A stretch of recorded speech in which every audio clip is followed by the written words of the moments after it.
on Friday, I said that Terraria was the best game I had ever played.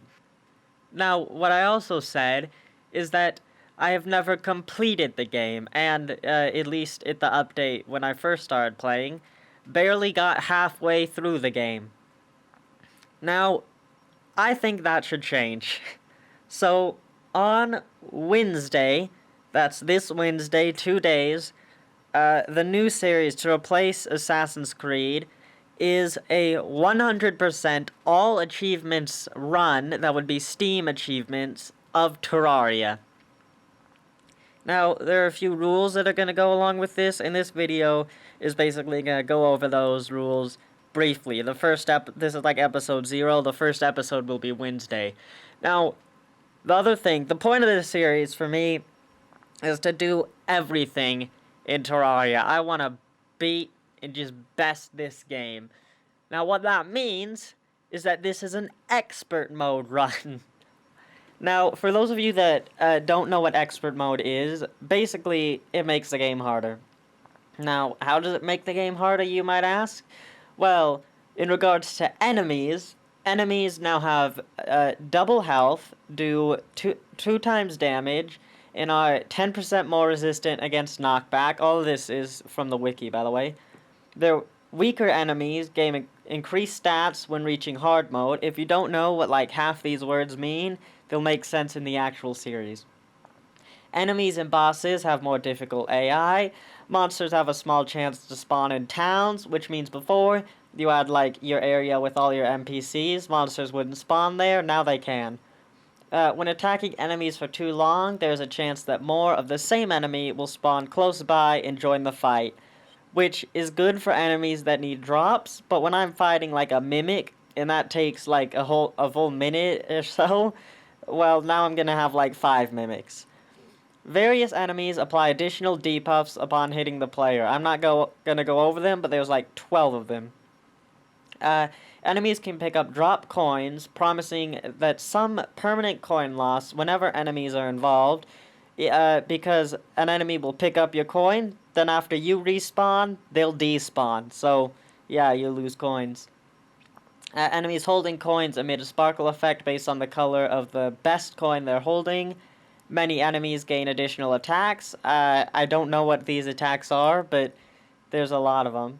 Slime rain can occur without the player meeting certain criteria. Spawn rates are 15% higher, and a higher chance for green/purple slimes to spawn, which is good for money making, I guess. Celestial towers require you to kill 150 enemies instead of 100. Killing pumpkin/frost moon events will progress the event twice as fast, which is needed because everything has increased health. In regards to bosses, each boss offers a unique expert mode item when defeated, contained in treasure bags they also dropped. I don't know what most of these drops are. The ones I do know are really, really good. So that's a nice thing. That's part of the reason anyone would ever select this mode. Bosses have increased health. Most bosses gain a new attack and movement pattern, increasing the difficulty. I know what 0 of these movement patterns and extra events are. Items and loot. In regards to items and loot, enemies drop more loot, including higher percent chances, so 50 to 100% higher, to drop certain items, which is the main reason anyone would click this expert mode box, is because just to get these items. In regards to the player, that's me, life regen is half as effective without the well-fed debuff. That is not gonna be fun. Vampire and Spectre healing is slightly less effective than in normal mode. Not entirely sure what this means, but I think it's in regards to a weapon called Vampire Knives. The defense stat reduces damage by 75% instead of 50 in normal mode, which to me, I read that is more defense. If something does 100 damage, I'm going to take 25 instead of 50. Not exactly, that depends on your armor and everything, but when touching the water in a snow biome, you gain the chilled debuff for as long as you stay in the water plus 5 seconds after getting out. Don't know what the chilled debuff is, doesn't sound fun, especially because I like settling in ice biomes. The debuffs: poison, darkness, cursed, on fire, bleeding, confused, slow, weak, silenced, broken armor, cursed inferno, frostburn, chilled, frozen, ichor, venom, and blackout last twice as long. In regards to NPCs, all NPCs do 1.5 times damage, which is great. That means my friendly guys will do more damage to enemies. The traveling merchant has a 50% chance to sell an additional item, which is great because one of the things I want to do is get the cell phone, which you can only get by things sold from the traveling merchant, a few of them at least. In regards to death, you drop 75% of your gold upon death instead of 50, of which most of that 75% will be lost, remember. Respawn time increased to 15 seconds, which means more work for editing me. To put this in perspective, I died now. So, yeah, I'll probably cut the respawn time. Editing me will put when I respawn now. Respawn time during a boss fight increased to 30 seconds. So, I've just respawned after that 15-second death. I just died again. I fought a boss, I just died. So, yeah, I'll continue. By the way, respawn time, I'm staring at a screen that says you have died. I'm doing this, that's expert mode. So now I'm doing this all with 2 worlds in 1 character. Now, why 2 worlds? Basically, hang on, I'm coming up to my respawn time. Still staring at that screen, and I've just respawned after that boss fight. That's 30 seconds. So, why 2 worlds in 1 character? I need to defeat all the bosses as part of the achievements. For those of you that don't know, Terraria, you can spawn with 2 different biomes. There's only 1 biome per world. Or at least of these biomes. That's either Crimson or Corruption. So I'm gonna need a Crimson world and a Corruption world. I will be doing most of my work on the Crimson simply because it has better drops. That took a hard decision because personally I prefer the Corruption, but once you get into hard mode, it's really sucky with the drops.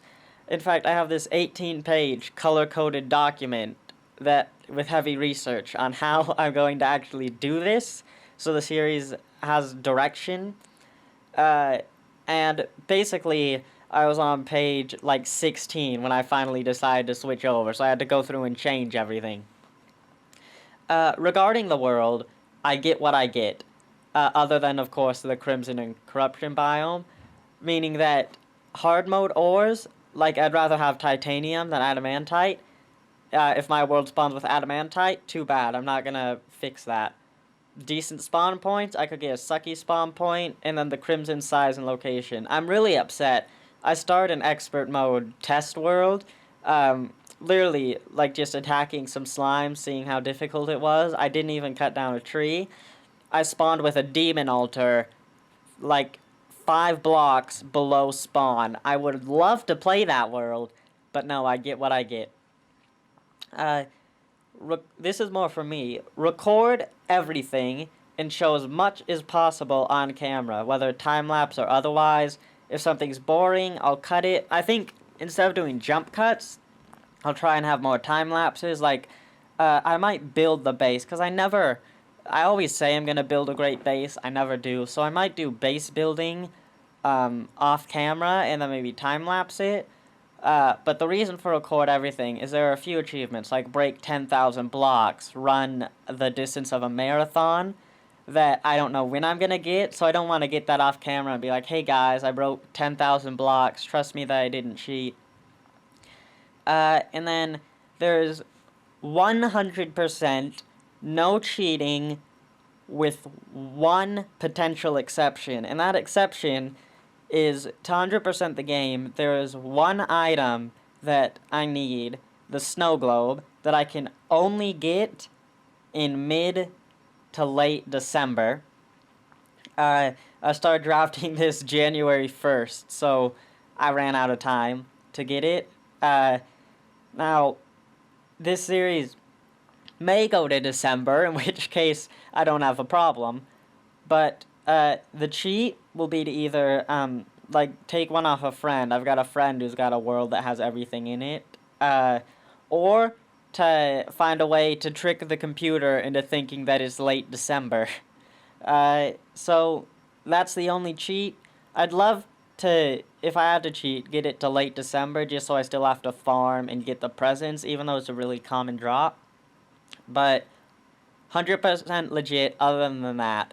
I will be duplicating my character and world just in case, like, I don't want to be right before the final boss and then have, like, I don't know, the world get corrupt and be like, oh, oops, I guess I've got to restart.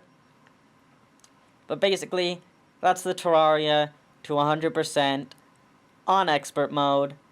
It's been a long time planning. I started drafting that over winter break, drafting my 18-page color-coded document, and I was going to spend, like, the month of January doing it, and then Assassin's Creed 2 stopped working, 2 through 3, so that's 4 games, because Ubisoft can't count. But, yeah, I started that crash, I'm like, oh, well, time to finish this document, so I've drawn up graphics. Basically, this is going to be an epic series. I hope you're there to join me. Wednesday, January 13th, we'll start beating this game. The best game ever. Thanks for watching. I'll see you then.